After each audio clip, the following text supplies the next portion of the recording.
si on se réfère au gazoduc transsaharien, de Nigeria en passant par le Niger vers l'Algérie puis vers l'Europe, donc c'est un projet qui regroupe 3 pays.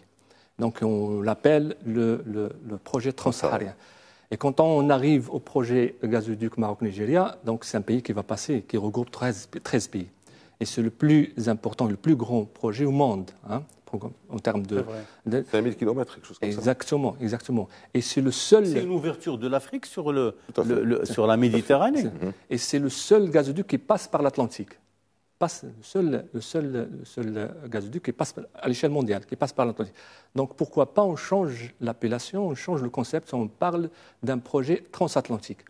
Donc c'est juste pour les éléments de communication. Transatlantique parce qu'il mérite cette appellation. En fait, pas trans parce qu'il ne traverse pas l'Atlantique, effectivement. Mais gazoduc Atlantique peut-être. Atlantique, peut-être Atlantique. Atlantique, c'est très intéressant au niveau de la communication. Donc c'est intéressant à retenir ça. Oui.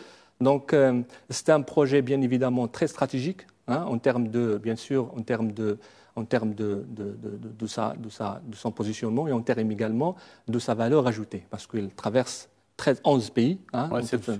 Exactement. Et il connecte la région de l'Afrique de l'Ouest avec l'Afrique du Nord. Avec des impacts sur les économies dont on a parlé. Justement. Beaucoup de pays n'ont pas d'électrification, ils n'ont pas beaucoup. J'en arrive à vous justement parce que j'ai une question pour vous. Vous avez commencé à y répondre sur le lien avec l'Europe et avec la Méditerranée. Effectivement. Alors les avantages et les avantages des pays. Au niveau des avantages, donc il y a énormément d'avantages parce que, il dit presque un quart des pays de l'Union africaine. Et c'est un projet qui s'inscrit d'ailleurs dans l'agenda des objectifs de l'agenda 2063, parce qu'aujourd'hui, on arrive aujourd'hui à la crise énergétique.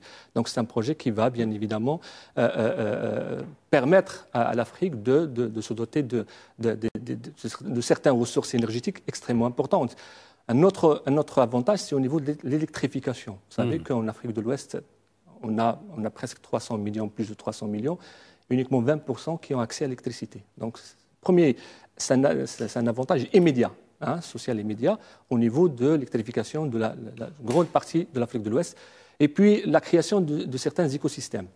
Vous savez, quand un projet passe, donc il y a énormément d'activités parallèles qui vont suivre, notamment la maintenance, la sécurisation, énormément d'activités qui vont bien sûr créer de la richesse, créer de l'emploi et élargir la base productive. Ça, c'est deuxième chose.